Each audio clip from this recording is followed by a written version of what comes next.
Welcome to the Bring Your Product Idea to Life podcast. This is the podcast for you if you're getting started selling products or if you'd like to create your own product to sell. I'm Vicky Weinberg, a product creation coach and Amazon expert. Every week, I share friendly, practical advice as well as inspirational stories from small businesses. Let's get started.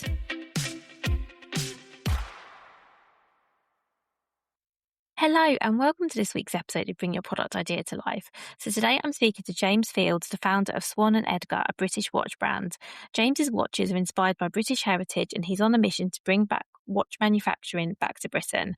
I had a really fascinating conversation with James. I have never spoke to a watchmaker before, not for this podcast or anywhere else. And so we spoke a lot about the process of manufacturing watches, what goes into it. I never considered all of the detail and the components that that a watch consists of. James spoke a lot about the challenges of creating a watch that's affordable, yet high quality, and the challenge of trying to keep as much manufacturing and sourcing in the UK as possible. This is a really fascinating conversation. So if you're interested in watches or not, there's a lot to learn here, and I would love now to introduce you to James. So hi, James. Thank you so much for being here. Hi, Vicky. Thank you so much for having me on today. No problem.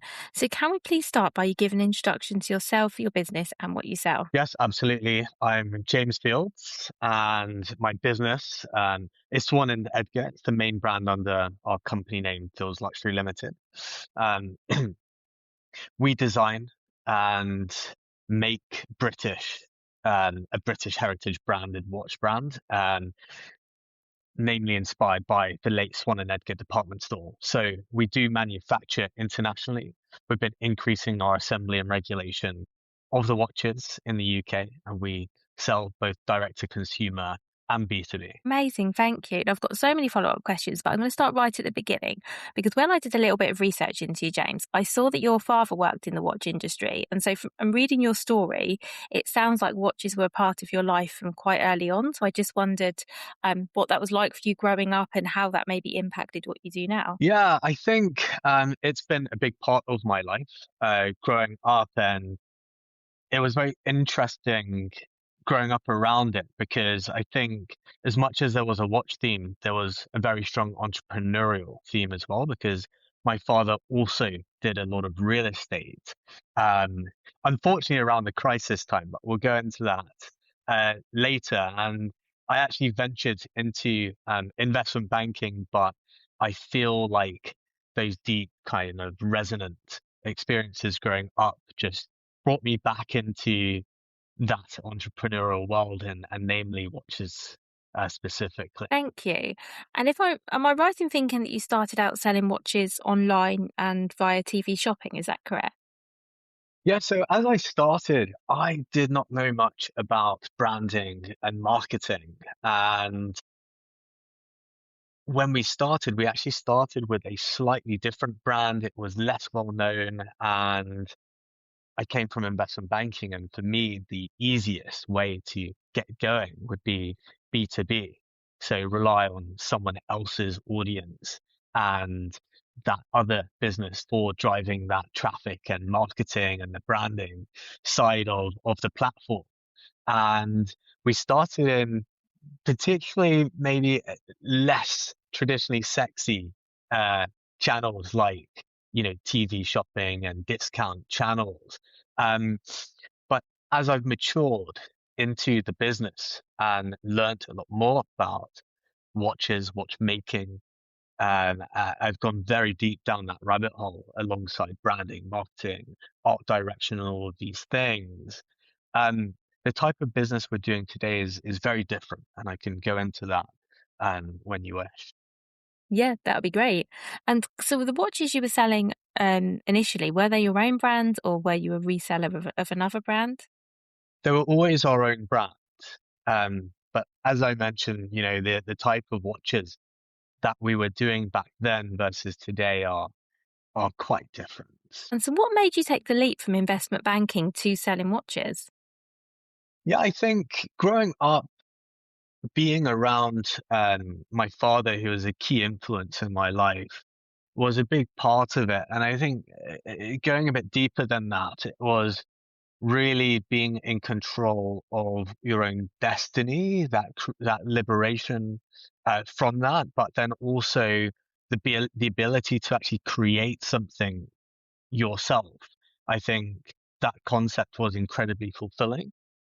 Having seen um, a lot of the turbulence through the financial crisis and the impact and stress that had on my father, I felt that investment banking would probably be a much safer route and a great place to learn about business. But that kind of deep feeling that I should be creating something for myself never left.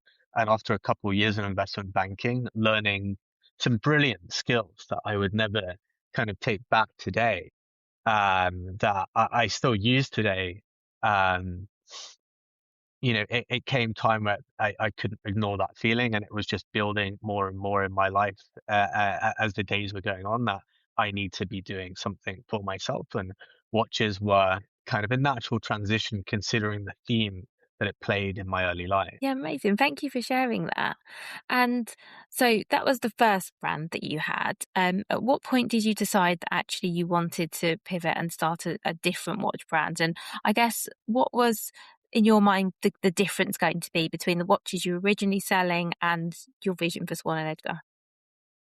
Well, it was quite interesting because when I started, I was essentially a reseller of my father's brand. So yes, it was our own brand, but it was really my father's brand, and he was kind of had many resellers. So he was wholesaling to multiple different people, and they were actually just undercutting me all the time. So we'd sell on a platform, and then I'd find the same watch for much cheaper. And I thought, well, do you know what? I'm still selling extremely well here, but I've now kind of proven that I could generate a certain number of sales that would justify having my own brand so that I could be in control of kind of the trajectory of the business, because I was doing all this great work building out client base and retail partnerships only to find out that, there was someone else selling the same watch at a much lower price. So it just wasn't feasible long term, but it was probably the most frictionless way of entering the watch business without,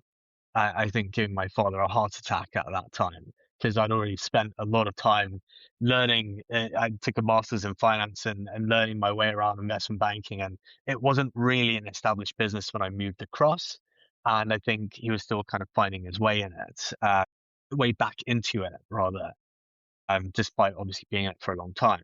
Now, there's a second part to your question in terms of kind of what is the difference with, say, Swan and Edgar versus the brands we were doing earlier. I think in the early stages, there wasn't a huge difference. I would say where we are today versus back then, there's a huge difference. It's night and day, but it's very much been a continual process of evolution.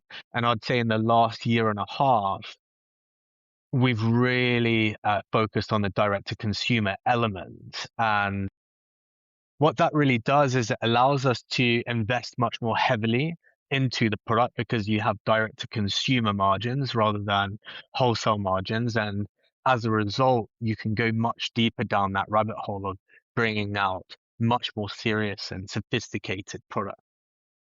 Yeah, thank you. Thank you for explaining that. And I read that you spent 18 months developing your first watch. So what were some of the non-negotiables from that you had when you were developing that? Because that's obviously a long time, which makes me think you had a very clear vision for what you were looking for. It's quite funny because,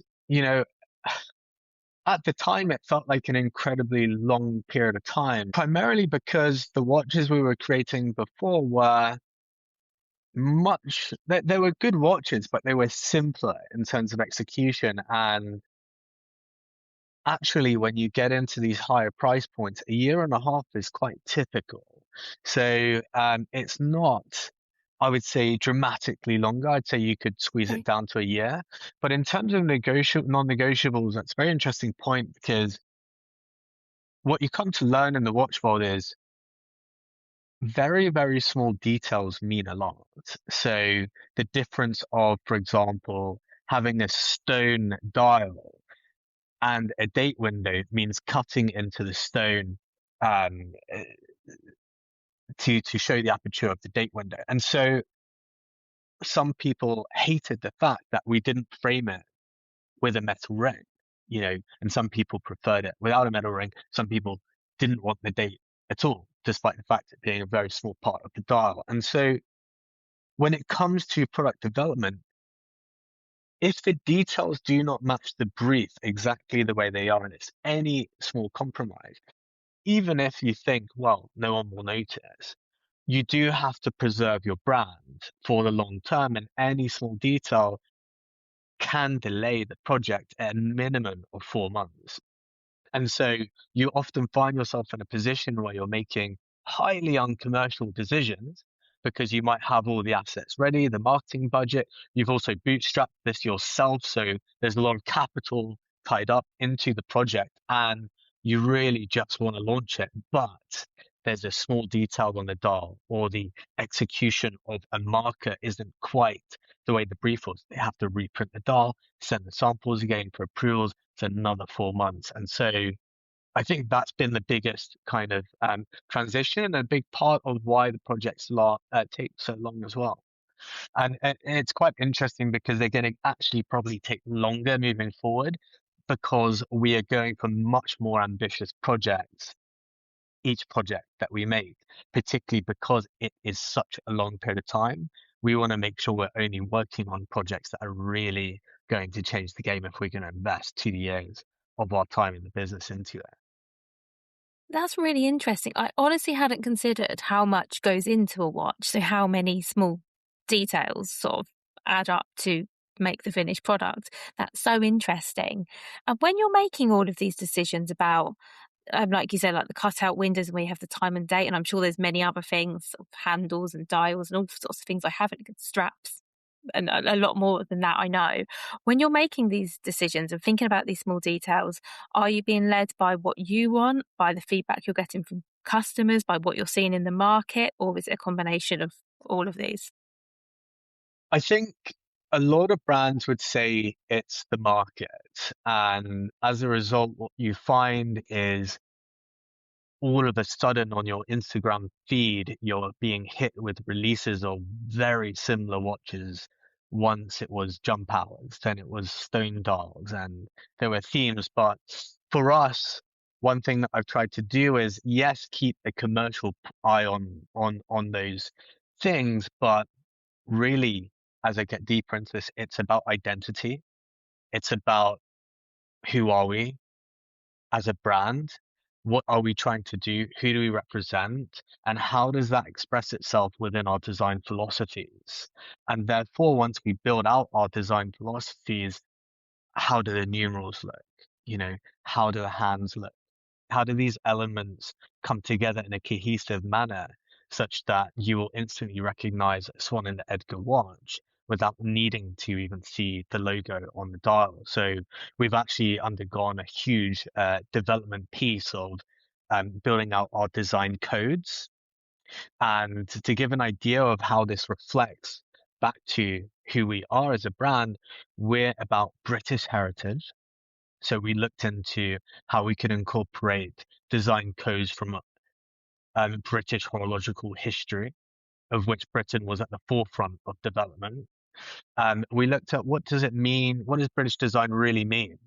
For us, it's refinement, it's elegance, it's smooth curves, it's kind of the hidden details. So Brits are very understated, but there's a lot of sophistication there. And so that does play out in the design language of some great British creations. And we were looking at how do we incorporate this in a meaningful way within the watch. And that's a key part of the design process for us.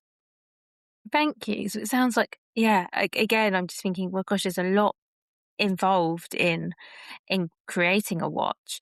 Did this give you any challenges either in sourcing components or finding the right manufacturing partners given all you were trying to achieve? I think the biggest challenge is as we're evolving as a brand, the types of things we're doing are becoming much more specialist. And therefore, that really narrows the pool of suppliers that are able to execute what we're trying to within the price point we're trying to achieve. And so what we found is that you often need to go and see the suppliers more and more. So I'm going to EPHJ in a couple of weeks in Geneva, where you have all the major suppliers for the major, Swiss brands. And that's really a function of the fact that suppliers actually don't have a great website like retailers do. You can't immediately see their capabilities. So you want to go and visit them and speak to them as well and build that relationship. But ultimately as well, it's cost, it's development timelines and things like that, that there are so many different elements that need to come together for the project to make sense. And so I would say those are the key challenges. Thank you. And am I right in thinking that with watches, it's not that you go to a manufacturer who manufactures a watch, you have to source all the individual components separately, and then they all come together to make a watch. Is that right? So the interesting thing is that you can do it both ways, and you can have one manufacturer in inverted commas, and what they typically do is not manufacture, which is interesting and counterintuitive. What they do is they have a network of component suppliers that they trust, and then they bring them all together and assemble. However, as you kind of go into the more bespoke and higher end territory, what you find is that there isn't one house that can bring all of that together for you.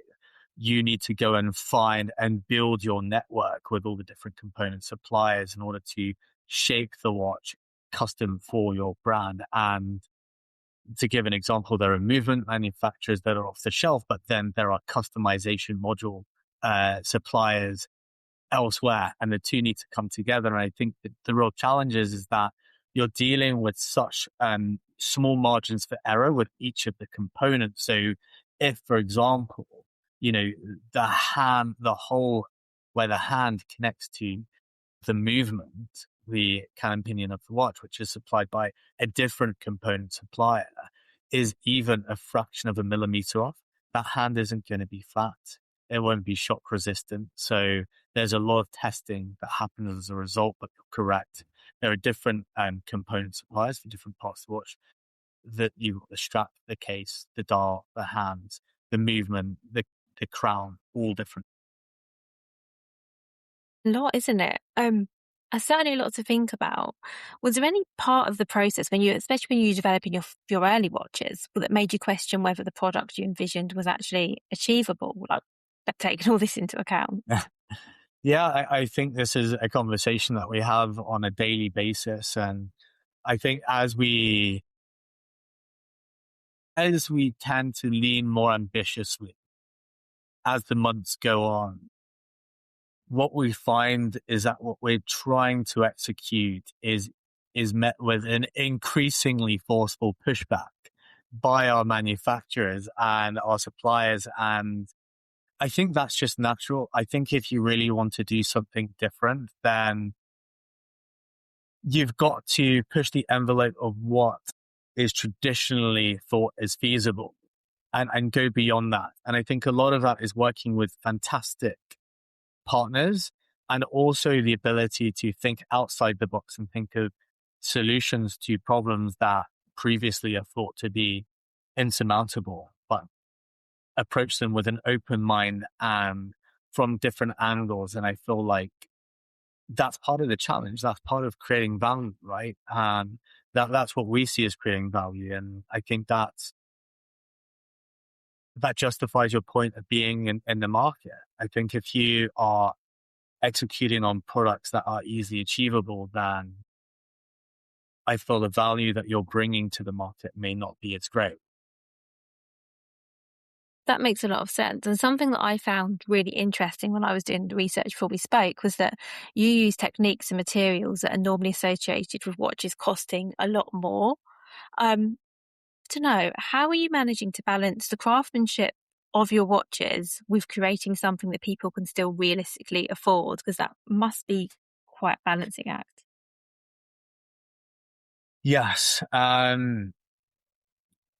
It's everything I mentioned in terms of being creative. So I think to make something quite vague more specific and add color to that, I can give an example. So we are trying to make a watch that uses a function or expresses a function that doesn't actually exist in the market. But what we've found is that there's a base movement that if we made a few adjustments to, would be able to create the watch and the vision that we're deciding. Now, the problem is that that's a nice way of looking at, okay, we've got a base, we make a few adjustments. Now there's the next challenge is speaking to these suppliers and making it happen, which is what we're currently doing. And they're saying, well, okay, that's a really creative, nice solution. Typically, you'd have to build this from the ground up, which would be hundreds of times more expensive. We're able to achieve a certain cost because we're using a base movement to begin with. But now the fact we want to make adjustments to that again could vary from basic changes to movement to full customized modules that can go into the €500,000 Swiss franc development cost. So now our challenge is, okay, how do we take this €500,000 Swiss franc development cost and look at the adjustment from a different approach that can be more cost effective? What we've found is that there's a cheap way of doing things, which can often be very damaging to the brand, but will do the job. There's also the most elegant, sophisticated way of doing things that is going to be 100 to 200x. And then there's somewhere which actually makes commercial sense, which is getting all of kind of the majority of the pros, but at a complete fraction of the price, but delivers something that no one would have seen at this price point. And that's where we're seated at the moment. So really approaching the problem with as many different angles as possible is I think crucial to getting the cost where we need it to be. And then of course there's going to be extensive testing so the watch is going to perform at the highest degree. Like we are looking at shock proofing, we're looking at the weighting on the movement, the torque, the power, all these things that could potentially go wrong will be thoroughly investigated and tested. And I think it's just a journey and it's just about keeping open-minded. And for example, I'm going to EPHJ, which is the component supplier, as I mentioned, to some of the major Swiss watch brands to cultivate those conversations further. Working with the right suppliers and the right partners is crucial because you must have to find partners who can do what you want, but also are willing to work with you. Because it sounds like you're doing things really differently to how maybe they're done in the market at the moment. So, yeah, it's making me think that finding the right people to work with is possibly even more important because your vision is slightly different to what others are doing. Yeah, 100%. And they've got to have buy-in. They've got to believe in your brand journey. And, it's just to clarify on the point that I made before in terms of there's an expensive and then there's also a really good way of executing, which is a fraction of the price. I don't mean in terms of sacrificing quality. What I mean is this, in this example, we've found that in order to do what we need to do in terms of customization in Switzerland is really expensive, but there's quite a few options and that's the easy route. But we deliver a watch at a very high price. Now, what we've found is that a lot of the talent that the Swiss manufacturers bring in are actually from France because France have incredible engineering. And actually, they do have a region in France that and it's much smaller, very specialist expertise in exactly what we're trying to do, but they're less well advertised. So the fact that I'm actually now looking at France for pretty much exactly the same technical expertise, but at a French cost base versus a Swiss cost base allows us to deliver what we need to deliver at an exceptional standard at a price not yet seen before in the market. Hard brief you've given yourself, isn't it? Yeah. I think I'm a bit masochistic in that respect, but also we want to produce standout product at our price point, and I think that looking at every angle, both from looking at how do we do this in a much more cost-effective way from an engineering perspective, rather than build a movement from the ground up is one angle. Another angle is, okay, so each of those points could cost us a tremendous amount, pushing the watch into a different price category. And we say, okay, well, Switzerland may not be possible to do that in, but we need Swiss quality. after a few more conversations, that led us to France. And then you start exploring that one, and it kind of takes its own as you develop. And I think what gets you there is having a really tight project brief. You know exactly what price point you want to hit, and you know what the outcome you need to achieve as well. And I think from there, and just having not really taking no for an answer and having a very explorative mindset, allows you to eventually get there. Because I believe that if you are persistent enough with that vision, you will get there and you will find a way if you don't allow for any. What I'm really taking from this conversation is like your vision is so clear and your standards are so high.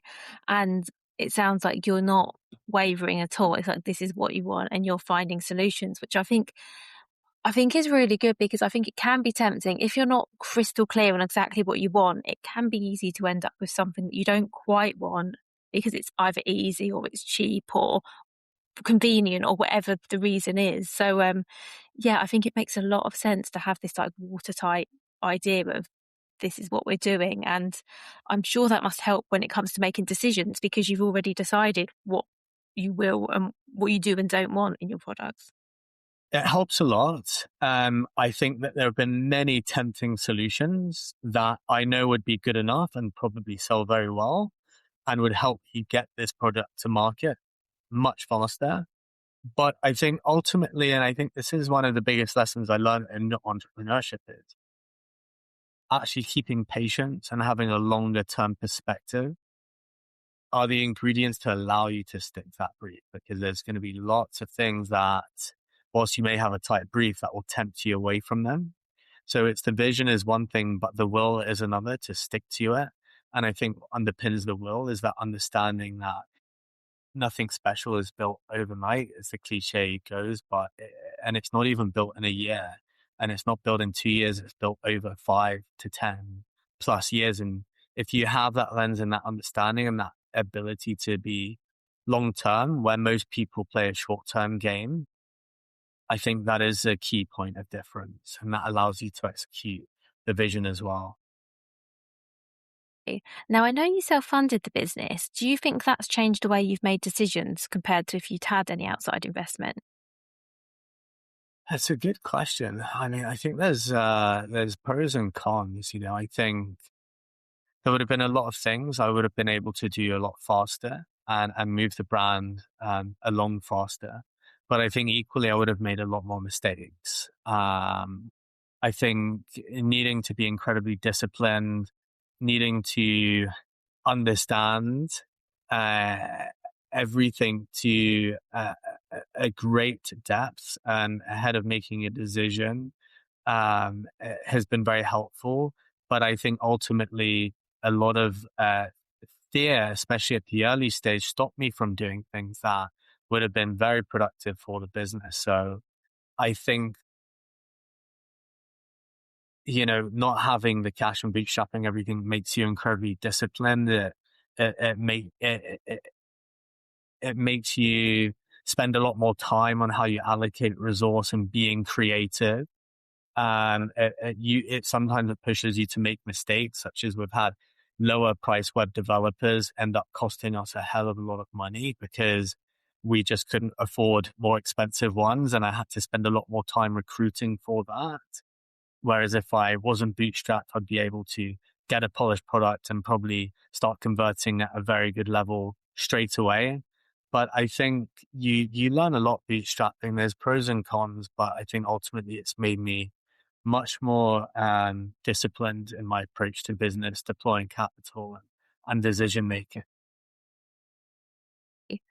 And is there anything that you've learned during like the whole development process that you think other product founders would relate to, whether they're in watches or any sort of type of product? There are two things. I think when you think about product development, you really want to think about how does this move my brand in the direction that I want it to be in the next 5 to 10 years. I think a lot of people see, and maybe I was guilty of this before, certainly at the early stages, of course, seeing hot products and seeing them sell and thinking, gosh, we need to make one of those. And what you find yourself is building a brand that doesn't stand for anything and that doesn't have any cohesion because it's an amalgamation of hot selling products, but nothing to bring them all together to say what this is what we stand for. And I think it's really understanding that product development, the product is just an expression of your brand. And, and, and, and therefore you really need to know what your brand stands for, its identity, its DNA, and therefore, where does that sit in the white space of the market?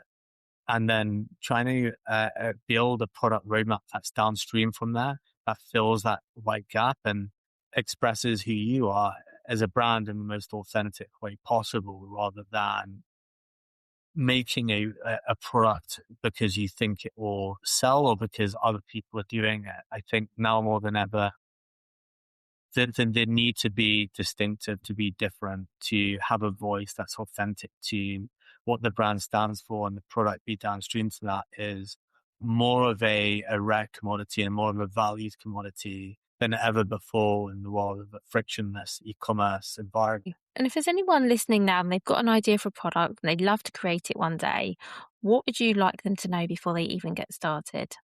I think really just a repetition of some of the themes that I've touched upon is, think about what the purpose is of the brand, and the company as a whole.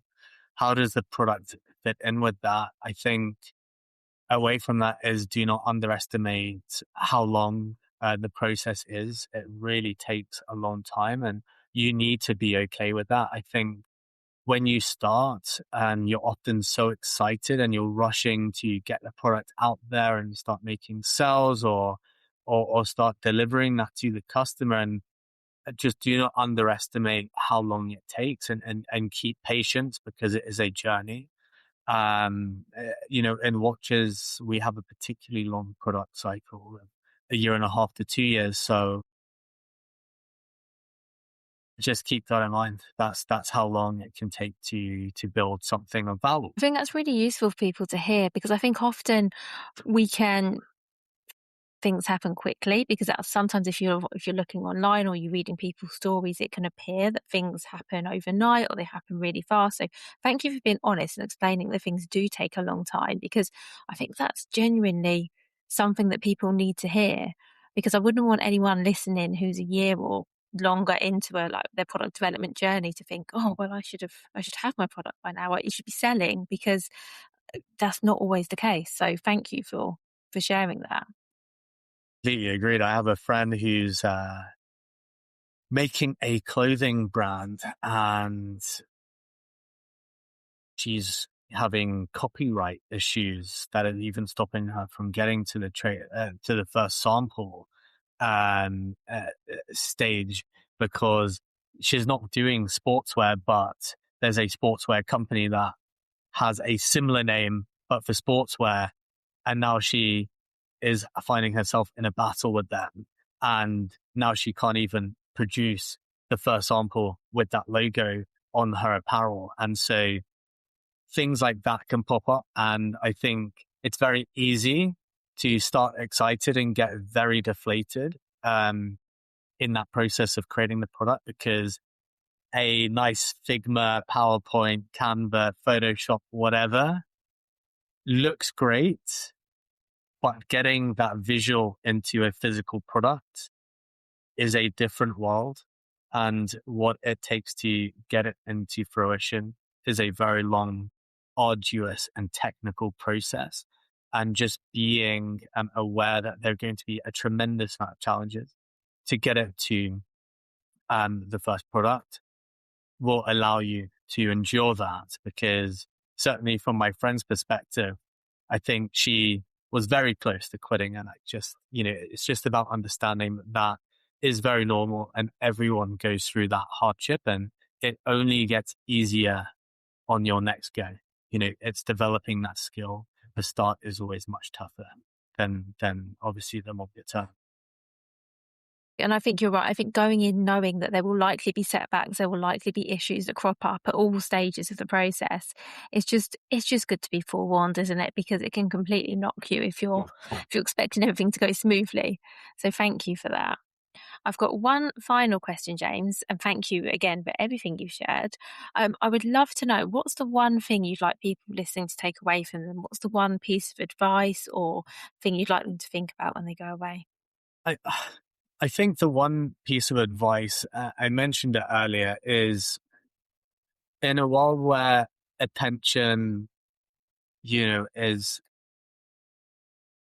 becoming a more valuable commodity, and in a world where things are so instant and they feel so instant, keeping a long-term vision, really kind of thinking ahead of time what your identity, what your purpose is, and keeping patient to a process and understanding that may not see results immediately. But despite the setbacks, staying with the process and being mindful that that is just normal. That's part of building a business, that there are going to be tremendous setbacks, and it may seem as though you'll never find your way out of that position where you feel so disheartened and unsure how to even proceed, that just by keeping the wheels forward and keeping patient and staying to the process, um, is, I think, the key differentiator behind being successful and having the company prosper versus not. And I think that's increasingly hard to find.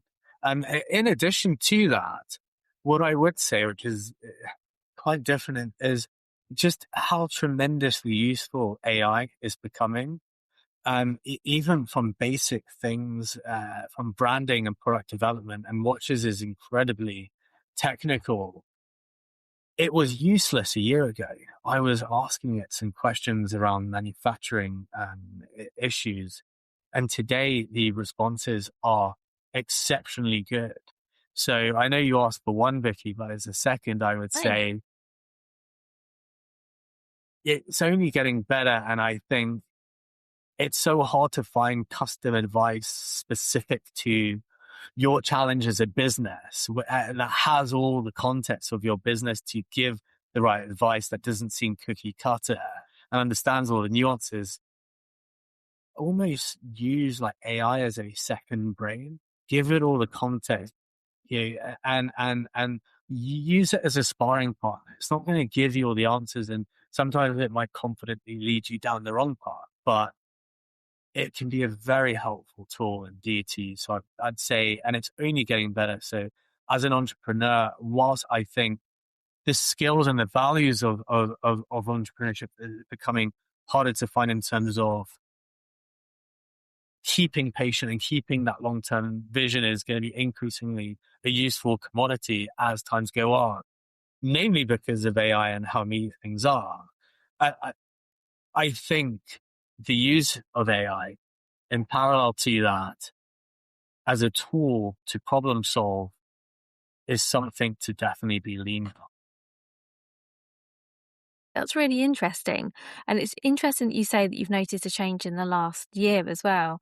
The first person who's given that advice, I think that is great advice, because as you say, we can't all afford to pay for a business mentor, spend hours trawling online. And of course, there is still an element of that, but I think anything that we can do to help ourselves, just help ourselves along a little bit, I think is great. Yeah, completely agreed. Yeah, because especially if you're bootstrapping your business at the beginning, spending even £1,000 on a consulting session with no real promise that you're going to get anything tangible from it can seem daunting at the beginning. When you're bootstrapping, you're starting from nothing. I remember, being in that position, and you don't want to. And I think that the tools we have available to us are so powerful, and the sophistication of the LLM models are at a completely different place to where they were a year ago. So that's only going to be a headwind, a tailwind rather, moving forward. They're only getting better. No, I totally agree. Well, thank you so much, James. Thank you for speaking to me again. Thank you for everything you shared. And we'll put links to your website, your socials, and everything else in the show notes for the episode. Thank you.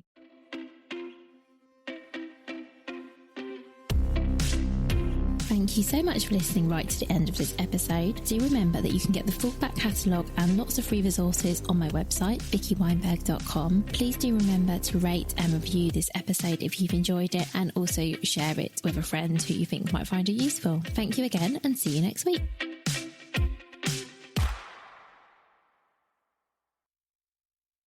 Hello, if you're selling on Amazon or you're planning to and you'd like ongoing support as you go, I've just opened the doors to my membership, Amazon Made Easy. It's a space for product-based business owners who want expert guidance, somewhere to ask questions, and a bit of structure and accountability while they build and grow on Amazon. Inside, you'll get regular live Q&A calls with me, optional co-working sessions, practical resources, and a supportive community of people all working on similar things. It's designed to make selling on Amazon feel clearer, simpler, and much less overwhelming, and to give you somewhere to go where you're stuck or unsure of what to do next. You can join at any time and stay for as long as it's helpful. And if you'd like to take a look, you'll find the full link in the show notes.